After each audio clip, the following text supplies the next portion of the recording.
গল্পের শুরুতে আমরা ম্যাক্সকে দেখতে পাই যে ৩ দিন ৩ রাত নদীর ধারে বেহুশ অবস্থায় পড়েছিল। যখন ম্যাক্সের জ্ঞান ফিরে আসে তখন সে চারিদিকে দেখে শুধুই পানি আর পানি, কাউকে দেখতে পায় না। হঠাৎ তার চোখ নাবিকের দিকে যায়, সে কাছে গিয়ে দেখতে পায় সে অনেক আগেই মারা গিয়েছে। তখন ম্যাক্সের সবকিছু মনে পড়ে যায়, তার নৌকার দুর্ঘটনার কথা। সে সবাইকে নিয়ে আসে এবং সমুদ্রের কিনারায় মাটি দেওয়ার সিদ্ধান্ত নেয় এবং এক এক করে সমস্ত লাশ সে উপরে তুলে নিয়ে আসে এবং সমাধি দিয়ে দেয়।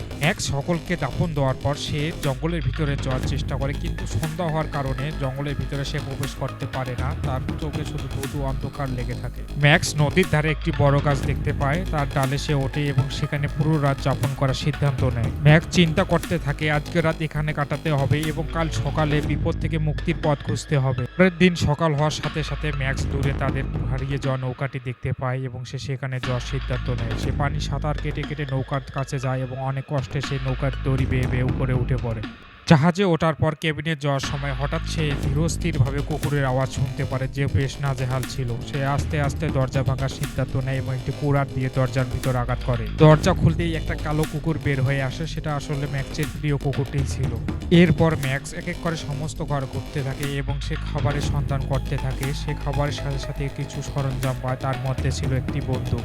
জাহাজ থেকে যতটুকু সম্ভব প্রয়োজনীয় দ্রব্য এবং খাবার সে বাইরে নিয়ে আসে, যাতে সে পরবর্তীতে কাজে লাগাতে পারে। প্রয়োজনীয় জিনিসপত্র সরঞ্জাম দিয়ে সে একটি ভেলা তৈরি করে এবং তার মধ্যে তার কুকুর সিম্পাটিকেও নিয়ে নেয় এবং ম্যাক্স ভেলায় করে সমস্ত খাবার ও সরঞ্জাম সমুদ্রের কিনারায় নিয়ে আসতে থাকে, যাতে করে সে ও শিবা পরবর্তীতে সে খাবার সামগ্রীর মাধ্যমে বেঁচে থাকতে পারে। মালামালের কারণে ভেলাটি অনেক ভারী হয়ে পড়ে, কিন্তু সমুদ্রের ঢেউয়ের কারণে তা কিনারায় নিয়ে আসা খুব সহজ হয়ে যায়। সমস্ত খাবার নিয়ে হিসাব করে দেখে যে তার ও শিবার মাত্র কয়েকদিনের খাবার সেখানে অবশিষ্ট আছে, যা তাদের খুব হিসাব নিকাশ করে খেতে হবে। এই বিপদ থেকে উদ্ধার হওয়ার আগ পর্যন্ত তাদের এই খাবার দিয়ে কোনো রকমে চলতে হবে। সে হিসাব করতে থাকে কিভাবে এই বিপদ থেকে বের হওয়া যায়। খাওয়া শেষ হলে ম্যাক্স তার বন্দুক নিয়ে জঙ্গলের ভিতরে রওনা দেয়, যাতে সে কোনো রাস্তা বা কোনো পথ বা কোনো শিকার করতে পারে।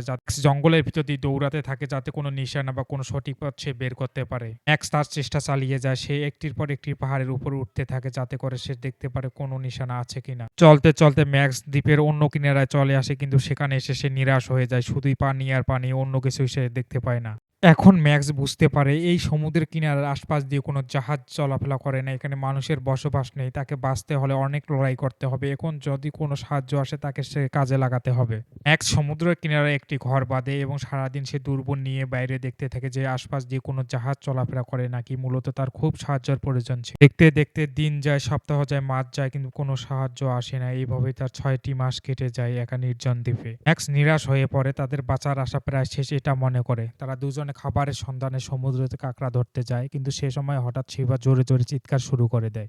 ম্যাক্স তখনই কাঁকড়া ধরছিল, কিন্তু হঠাৎ যখন সে পানি পান করার জন্য মাথা উপরে তোলে তখনই আশার আলো ফিরে আসে। মূলত সমুদ্র দিয়ে একটি জাহাজ যাচ্ছিল, যা তাদের খুব নিকটেই ছিল। ম্যাক্স এক মুহূর্ত দেরি না করে সে দৌড়াতে শুরু করে তার আগের পরিকল্পনা অনুযায়ী। সে একটি মশাল নিয়ে দৌড়াতে থাকে এবং একটি ভিড়ার মধ্যে আগুন দিবে, যাতে অনেক দূর পর্যন্ত দেখা যায়। সে তাড়াহুড়া করে ভিড়ার মধ্যে আগুন দিতে থাকে, কিন্তু আগুন জ্বলতে একটু সময় লাগছিল।